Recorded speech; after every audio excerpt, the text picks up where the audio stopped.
నమస్తే అందరికి. మరి పొద్దున్నే చాలా బాధాకరమైన విషయం ఏంటంటే, రాత్రి అబ్బాసియాలో ఒక ఫ్లాట్ అయితే ఒకటి కాలిపోవడం జరిగింది షార్ట్ సర్క్యూట్ వల్ల.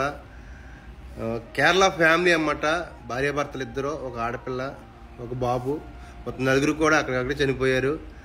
ఇంకో విషయం ఏంటంటే, వాళ్ళని ఇండియా నుంచి నిన్నే వచ్చారనమాట, కేరళ నుండి నిన్నే వచ్చారు. నిన్న నైట్ వచ్చి పడుకున్నారు. ఈ షార్ట్ సర్క్యూట్ వల్ల మొత్తం ఫ్యామిలీ అంతా కూడా కాలిపోవడం జరిగింది. చాలా అంటే చాలా బాధాకరం.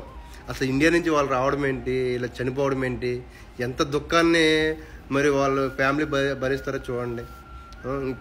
మనమే జాగ్రత్తగా ఉండాలి. ఏదైనా ఛార్జింగ్ వైర్లు మనకు అవసరం లేని తీసేయడం ఇంట్లో, లేకపోతే ఏదైనా మనకు అవసరం లేకపోతే అసలు పెగ్గే పెట్టకూడదు అనమాట.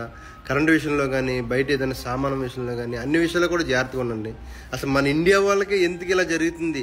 లాస్ట్ టైం చూస్తే ఏమో 40 మంది పైనే మరి భారతీయులు అక్కడ చనిపోయారు ఫైర్ యాక్సిడెంట్లో. దాని తర్వాత ఒక కారు యాక్సిడెంట్ అయ్యి అక్కడక్కడే ఏడుగురు చనిపోయారు.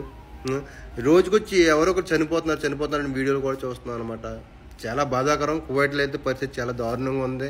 ఈ ఎండల వల్ల, ఈ చెకింగ్ల వల్ల, అన్నిటి వల్ల మనమే జాగ్రత్తగా ఉండండి.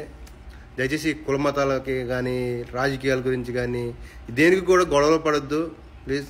అందరూ కూడా హ్యాపీగా ఉండండి. ఉన్నాళ్ళు కూడా చాలా బాధాకరము ఈ విషయంలో అయితే. వాళ్ళ ఆత్మకి శాంతి కలగాలని మనస్ఫూర్తి కోరుకుంటున్నాను. Thank you.